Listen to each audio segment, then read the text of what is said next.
What's up guys, it's Joseph with APlusGarageDoors. Although the big fixes for your door should be left to the professionals, here are a couple tips that can help your door run smooth throughout the year. Tip number one, there's a lot of moving parts on this door. We want to keep them lubricated. We recommend using a silicone spray. You can get this at your big box stores. What I like to hit on the hinges here is the pivot points, where there's contact between the metal, where they're pivoting. Next thing you want to hit is your rollers.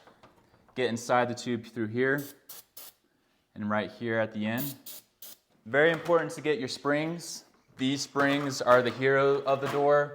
They're the ones that's doing all the heavy lifting. These coils are wound super tight, rubbing against each other.